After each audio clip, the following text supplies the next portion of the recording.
Welcome to Series 2, Episode 14 of When Safeguarding Fails, the Lizzie Gladwell Crisis. I'm Jeremy Gladwell, Lizzie's dad, and I'm telling the heartbreaking true story of how our daughter, a vulnerable young person, was taken, isolated, and subjected to coercive control, and how she was cast adrift by the agencies tasked with safeguarding.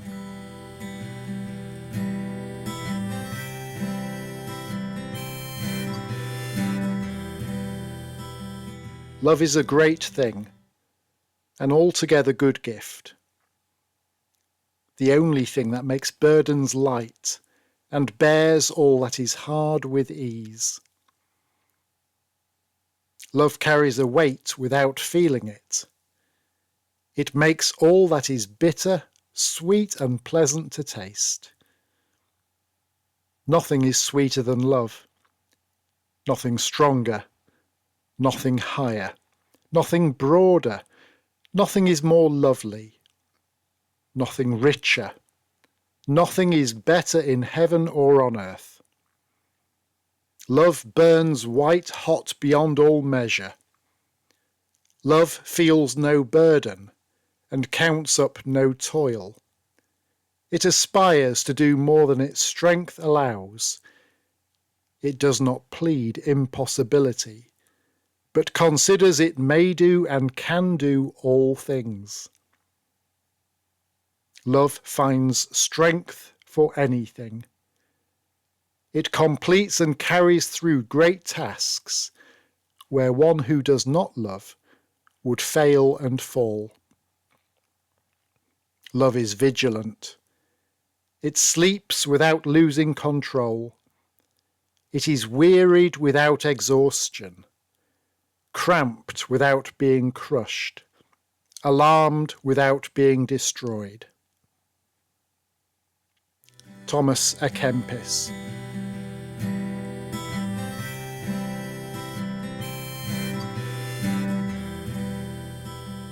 July 2025. 2 years since Lizzie was suddenly taken from our lives. 2 years since we were taken from hers. 2 years of heartbreak. 2 years of phone calls, of emails pleading with adult social care and Humberside police simply to do their jobs.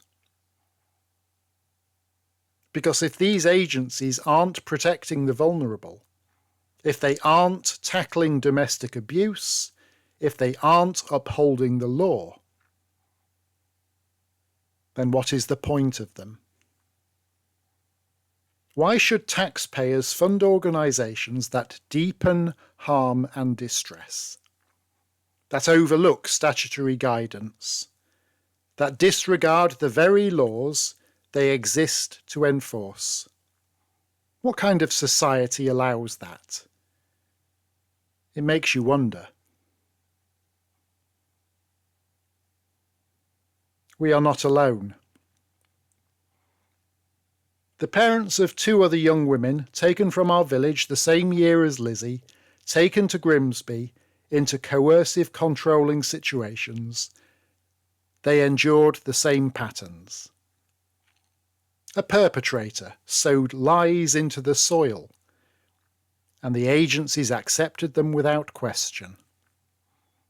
From that moment when those parents reached out in anguish, desperate for help, they weren't met with compassion. They were met with disbelief, with dismissal, with disregard. We are not alone. After 27 long years of fighting for justice after Hillsborough, the inquest finally exposed a culture of police corruption that had been buried by successive politicians. The families were told it would never happen again. Then Home Secretary Theresa May said, quote, "They have faced hostility, opposition and obfuscation. The authorities that should have been trusted have laid blame and have tried to protect themselves instead of acting in the public interest. No one should have to fight year after year and decade after decade in search of the truth." End quote. And yet here we are. In June 2025, then Home Secretary Yvette Cooper, announcing a national inquiry into grooming gangs, said of Baroness Casey's report, quote, "She finds too much fragmentation in the authorities' response, too little sharing of information, too much reliance on flawed data, too much denial, too little justice, too many criminals getting off, too many victims being let down." End quote. Cooper went further. Quote, "The audit describes victims with learning or physical difficulties being singled out for grooming, precisely because of their vulnerability. Perpetrators still walking free because nobody joined the dots or because the law ended up protecting the perpetrators instead of the victims that they had exploited." End quote. Baroness Casey herself wrote that survivors, quote, "seemed equally traumatised by their current treatment by statutory agencies." End quote. These are not isolated failings. The attitudes described by May and Cooper are not limited to child grooming cases. They echo through every part of the system, including adult safeguarding, including cases like Lizzie's. Where such corruption of attitude exists, it must be brought into the light and confronted. Only then can change begin. We are not alone. What happened to us mirrors the findings of a 2024 report by the Nuffield Foundation, the Anne Craft Trust and Nottingham University. The study, entitled "Exploitation of Adults with Cognitive Impairment in England," revealed a pattern that is heartbreakingly familiar. Victims are stigmatised and blamed. Professionals fail to show curiosity. Families who raise the alarm are ignored, dismissed or disbelieved. Agencies show little understanding of coercive or controlling behaviour. These weren't abstract conclusions. They were drawn from lived experience, from people across England who have walked the same path.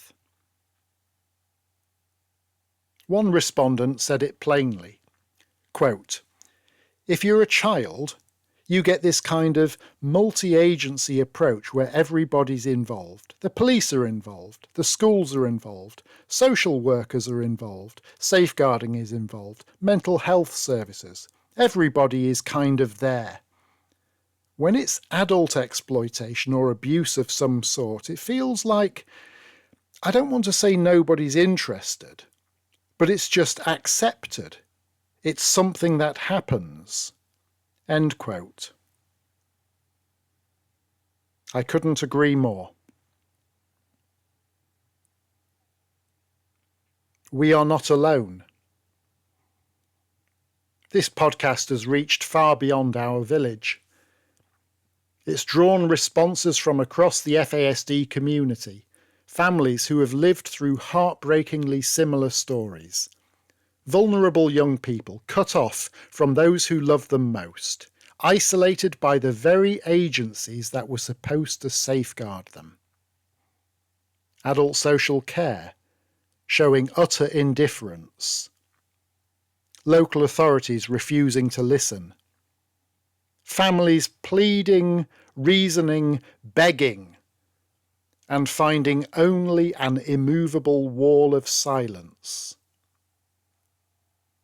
So much pain, so much suffering, so much heartbreak, so much harm inflicted upon vulnerable individuals and those who care for them. Official reports say the same. Statements from political leaders say the same. Research from leading universities and safeguarding charities say the same. Personal testimonies, ours included, all point to one devastating truth. Anyone who thinks our story is unique or local is mistaken. This is not an isolated failure. It's not a single agency gone wrong. It is widespread. It is endemic. It is systemic.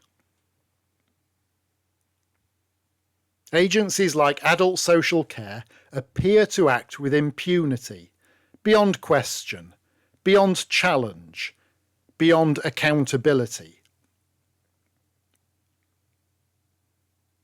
When such dismissive attitudes and behaviours are demonstrated against neurotypical individuals, that is bad enough. But against vulnerable young people with cognitive impairments such as Lizzie, it is downright dangerous. This isn't just about me. It isn't just about us. It isn't just about Lizzie. It isn't just about Focus Adult Social Work or Humberside Police. It isn't just about North East Lincolnshire.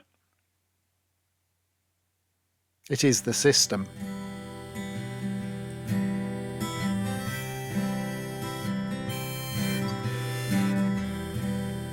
We've probably lost our daughter. We haven't seen her in so long. We haven't heard from her in so long. Some people say, it'll be all right. Lizzie will reach out if you give her time. They mean well, but they don't understand just how vulnerable somebody with FASD can be. How easily memories can be rewritten, how manipulation can take root. By July 2025, Lizzie had been trapped in that house for 2 years, submerged in a toxic pool of lies and deception. We know she wanted to reach out. We know she tried in her way. But standing in her path, blocking her, pushing her back into that pool, were Lewis, Coral, and Nick. Linkage College, Humberside Police, Focus Adult Social Work, Focus's Solicitors, the Safeguarding Adults Board, North East Lincolnshire Council.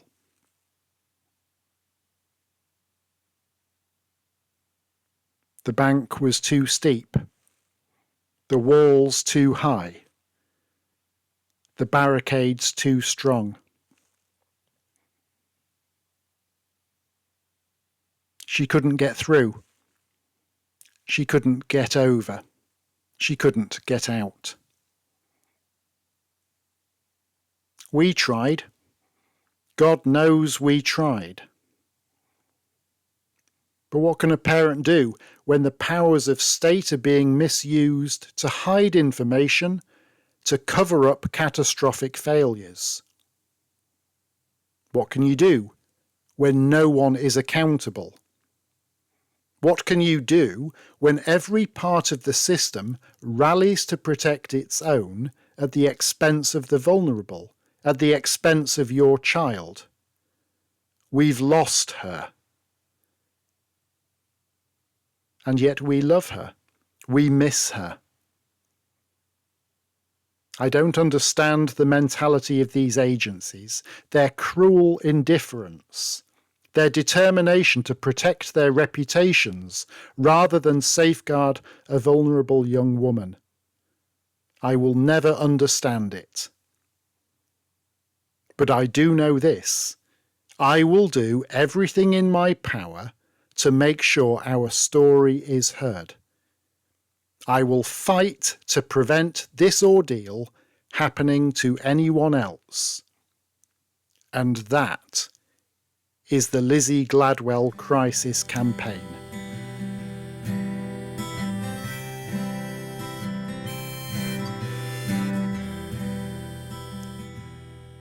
Six months before Coral took Lizzie, Jane, Lizzie and I went on a mini break to Scotland. We stayed in a small cottage near Dumfries. Rain tapped on the windows, and inside the conservatory we painted. Jane painted a tree and some birds. Her work was excellent. I tried to paint a tree too. The result? Mediocre at best. I am no artist. Now Lizzie painted a bird. A simple blue bird. And on her picture she wrote a message. To Mummy and Daddy, I love you. That was painted just 6 months before she was taken. Nothing happened in those 6 months that would warrant her sudden disappearance and complete isolation. That little bird, cheerful, colourful, carefree, became more than a painting. It became a symbol, a totem for the first series of this podcast, an emblem for the Lizzie Gladwell Crisis Campaign. Lizzie Gladwell, innocent, carefree, cheerful, colourful, caring, loving. Lizzie Gladwell, taken, isolated, manipulated, exploited. I cannot in good conscience allow this to happen again. Lewis has younger brothers. Coral has already achieved her aim with Lizzie, helped along by the very agencies sworn to protect vulnerable adults such as Lizzie. And so if the system can do it once, why not again? And that means there are vulnerable young girls out there waiting to be taken and isolated the moment they turn 18. Taken by Coral. Taken by people like Coral. Helped, supported and enabled by the very statutory agencies that exist to safeguard. I cannot accept that. I may be a flickering candle in the wind, a candle these agencies and their institutional supporters would no doubt love to extinguish. But even a flickering flame is enough to start a fire. And that fire is the Lizzie Gladwell Crisis Campaign. Because if everybody listening to this podcast shares it with a friend, a news desk, their MP, across social media, the fire will spread. We've lost our daughter, our only child. We did nothing wrong. We loved her and she loved us. I cannot imagine what else we could have done. I don't want anyone else to lose their child in this way. I wouldn't even want Coral Wilson Clark to lose any of her children like this. The Lizzie Gladwell crisis is a shocking account of a failing system. Please help change the system, challenge it, protect vulnerable young people. Stop there being another Lizzie Gladwell.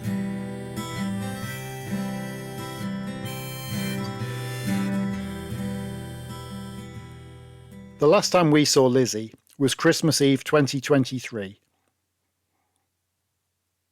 I want to close this series by sharing a glimpse of those final moments, precious, fleeting, unforgettable.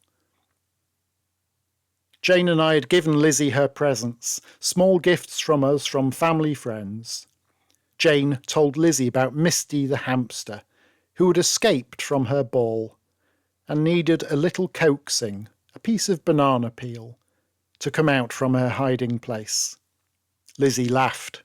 She loved hamsters. She loved Misty. She escaped. You know the hole that Loxie went up into in the bathroom? Yeah. There was another one. She found another one. Mummy went in there and Misty's gone. She was behind that thing again. And we had to use banana skin to get her out. And she was squawking like mad to get out though. All right, so she, kind of next to the toilet. And so she's standing there. And she's kind of dangling down as though this banana skin was going to do something to her. And then when I picked her up, I sang one of Lizzie's favourite songs to her. One we often sang together in the car. But that day Lizzie didn't sing along with me. Not with the person hiding behind the door, listening to our every word. I've nothing much to offer. There's nothing much to take. I'm an absolute beginner. I can't hear you. But I'm absolutely sane. As long as we noticed scabs and scrapes on the back of her hand.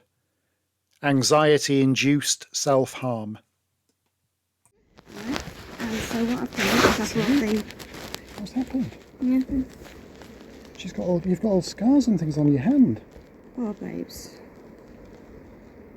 What have you done, chicken? Nothing. The back of your hand is all covered in bloody scars. It's fine. Right. 7 minutes. That's all the time we had. 7 minutes before she had to go back inside. Throughout this short yet precious encounter, Lizzie was barefoot. In December. And she had one foot on the doorstep throughout, within sight of the person who was attempting to hide behind the door.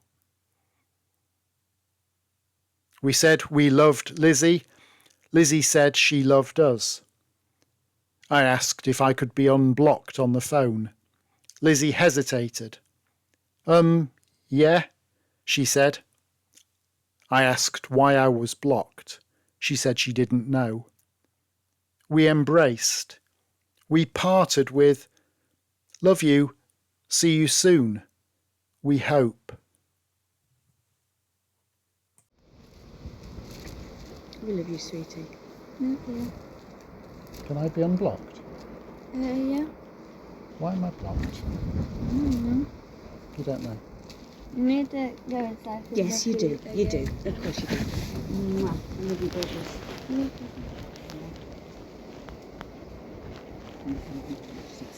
Yeah. I love you. No.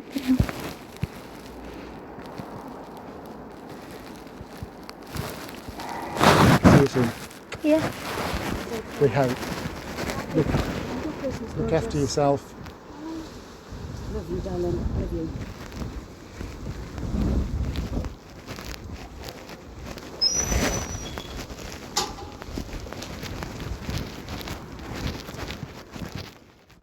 "7 minutes. That was it. The last time we saw our daughter. Because of Coral. Because of Linkage College, because of Humberside Police, because of Focus Adult Social Work. Vulnerable young people are being abandoned by the very agencies that exist to protect them. I will not give up. I will not abandon my daughter. I will raise the profile of this case. I will keep bringing it to the attention of local and national media. Because Lizzie Gladwell's story is not just our story. It is evidence of a wider systemic failure, a crisis in safeguarding practice that must be confronted. The agencies think I will give up. They think I will go away. And if that is what they think, then they have no concept of a parent's love. No idea how far a parent will go to protect their child. No understanding of the determination it takes to fight for justice when the system itself has failed. No, I will not give up. I am Lizzie's dad.